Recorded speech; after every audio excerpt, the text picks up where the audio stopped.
So I was talking to this girl that I met at the shops, and I found out that she was a gym girl, and I was like,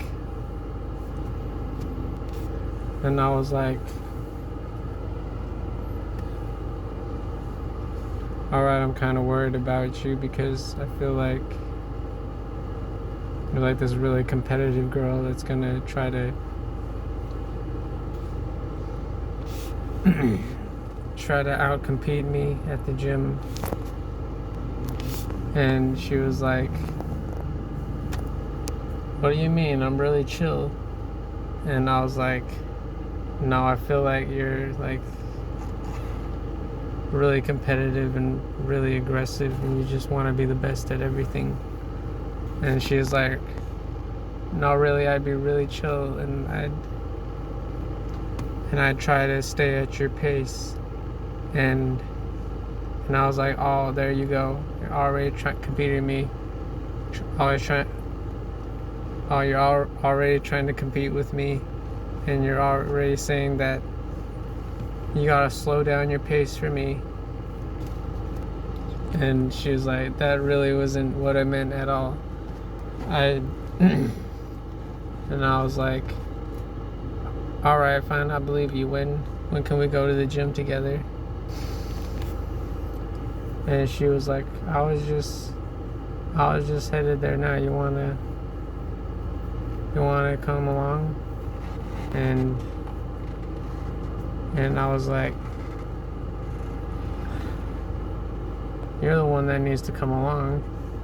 You could learn a thing or two about keeping up and keeping the pace. And she was like, you just said that we weren't gonna be competitive. And I was like, I mean, you're not gonna be competitive, but me, I can be as much as I want. And she was like,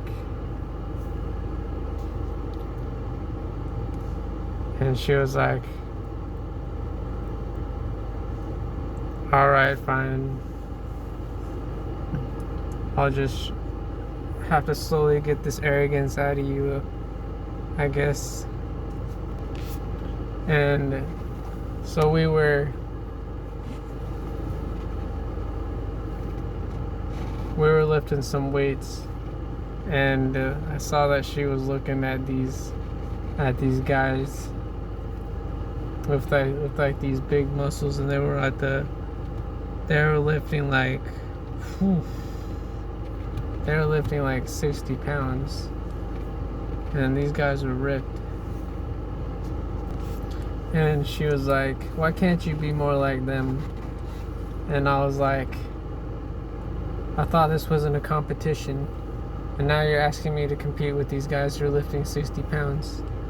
And she was like, all right, fine, I'm sorry. And I was like, I knew you'd force me to compete with these other guys. And she was like,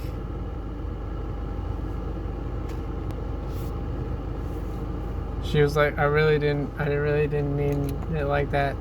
I just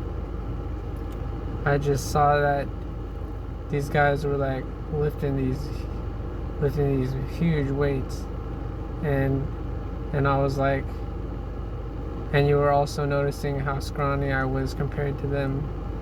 And she was like, I never said scrawny.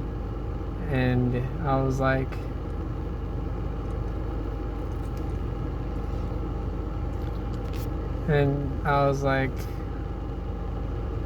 yeah, you didn't say scrawny, you were just eyeballing these other guys.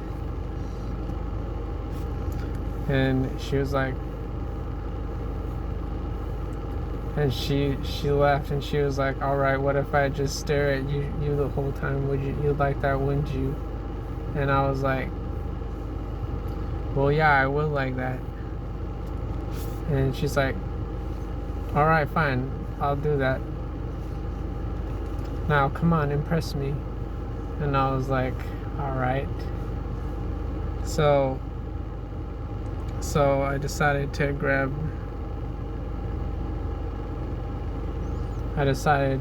the 20 kilogram weights, and I thought I was gonna impress her, but when I couldn't even lift them up, she was laughing at me. And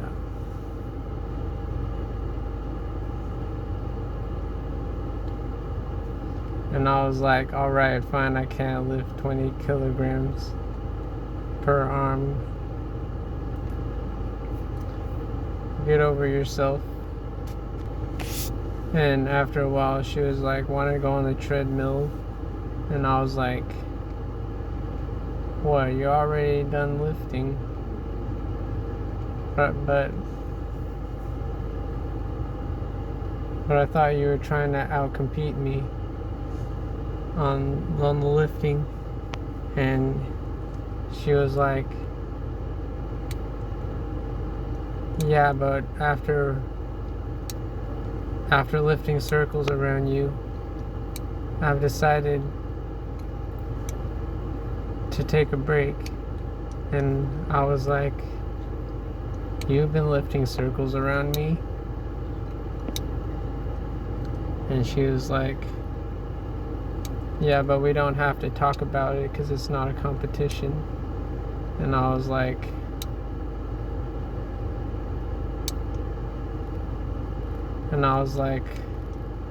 well, it sure sounds like a competition if you're really lifting circles around me.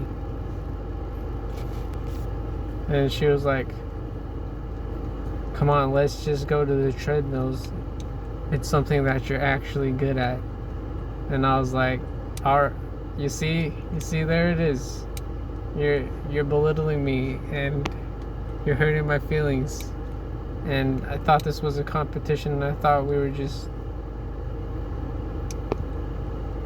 on this gym date trying to lift each other up, trying to inspire each other, but you're putting me down, saying I'm only good at the treadmill.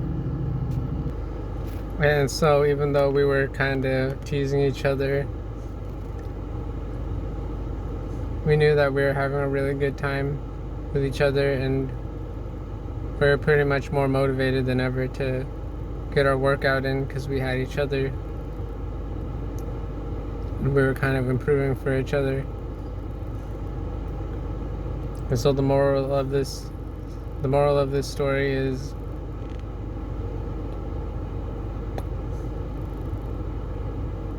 always know why you're improving yourself, because that's what's going to get you through it.